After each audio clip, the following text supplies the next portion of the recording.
नमस्कार. श्री स्वामी समर्थ. तुमचं माझ्या यूट्यूब चॅनलमध्ये अगदी मनापासून स्वागत आहे. तर आज मी तुमच्यासाठी एक नवीन डिझाईन घेऊन आलेली आहे. त्याची मी सुरुवातपासूनच केली होती, पण दाखवायला म्हणून गेलं होतं.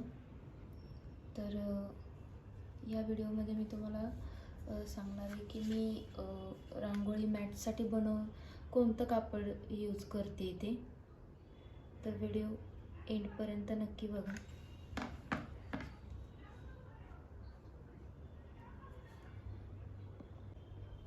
तर पाठीमागच्या स्वस्तिक डिझाईनच्या व्हिडिओवरती एका ताईने मला प्रश्न विचारला होता की ही गन किती वॅटची आहे. तर ताई, ही मी गन 180 वॅटची घेतलेली आहे.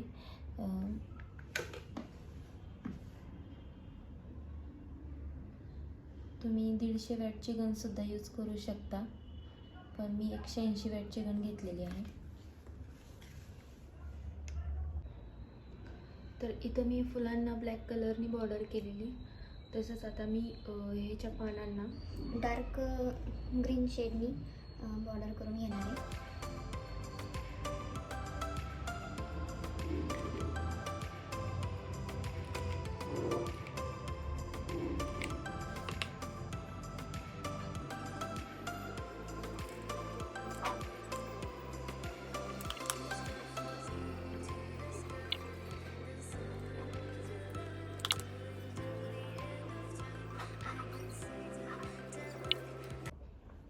तर अशा पद्धतीने मी पूर्ण बॉर्डर तयार करून घेतलेली आहे.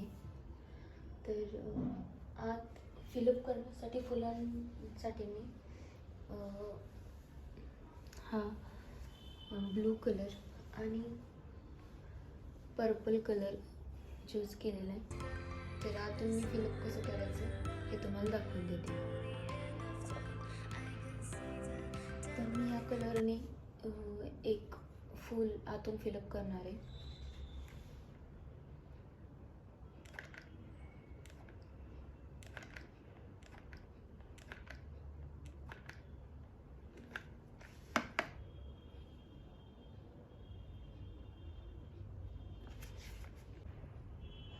मी ब्लू कलरचं फूल तयार केलेलं आहे. आता मी दुसरा कलर दाखवते तुम्हाला. तर अशा पद्धतीने मी हा पर्पल कलरची उलन ह्या उरलेल्या 2 पाकळ्यांमध्ये लावून घेते. तर माझा हा पर्पल कलर देऊन झालेला आहे. आता मी पानांना आतून फेंट ग्रीन कलर देते, जेणेकरून ते पान उठाळून दिसेल.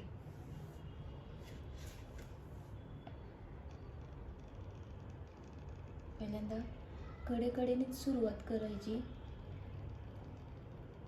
जेणेकरून त्याचा शेप चुकणार नाही.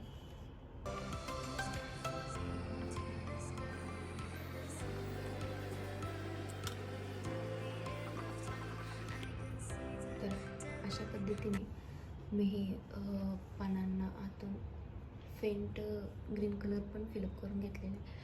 तर आत ह्याच्यामध्ये मी तुम्हाला कसं फिलअप करायचं हे सांगते. तर आत मी थोडंसं येलो कलरने पहिल्यांदा हे फिलअप करून घेते,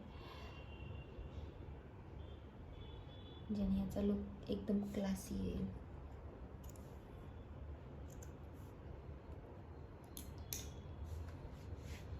डबल लेअर देण्याची काही गरज नाही आहे.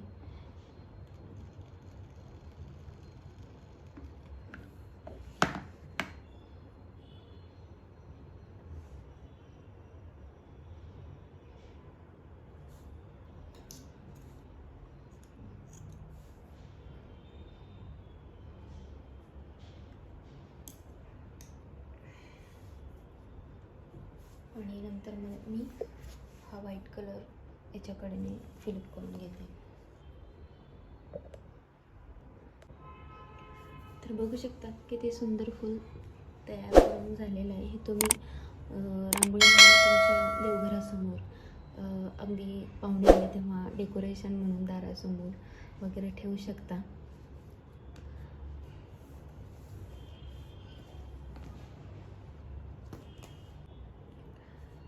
तर व्हिडिओच्या शेवटी मी तुम्हाला हे सांगणार आहे की मी ह्याच्या बेसमध्ये कोणतं कापड यूज करते. तर हे कॅनव्हास म्हणून एक नवीन कपडा आलेला आहे. असा एकदम बॅक साईडने असा ग्लॉसी आहे आणि समोरून थोडं एकदम प्लेन आहे. कम्प्लिटली वॉशेबल पण आहे. वॉश केल्यावर त्याला काही खराब वगैरे होणार नाही किंवा एकवटणार नाही आहे किंवा असं एकदम ही ताट होणार नाही आहे. खूप छान असं आहे. जर तुम्हाला कोणाला हा कपडा पाहिजे असेल तर त्यांनी दिलेल्या नंबरवरती व्हॉट्सॲप मेसेज करा. तुम्हाला ह्याची सर्व माहिती तिथे दिली जाईल. मी ह्याच्यावरतीच बनवलेलं आहे हे फूल पण. तुम्ही बघू शकता की अगदी किती जरी बारीक दुमडलं तरी ह्याला काहीच फरक पडत नाही आहे. कम्प्लिटली रियुजेबल हे कापड आहे. चला तर मग व्हिडिओला इथेच एंड करते. व्हिडिओ आवडला असेल आणि माहिती आवडली असेल तर नक्कीच कमेंट करा, लाईक करा, शेअर करा आणि सबस्क्राईब पण करा. भेटूया पुढच्या नवीन व्हिडिओमध्ये. तोपर्यंत बाय बाय.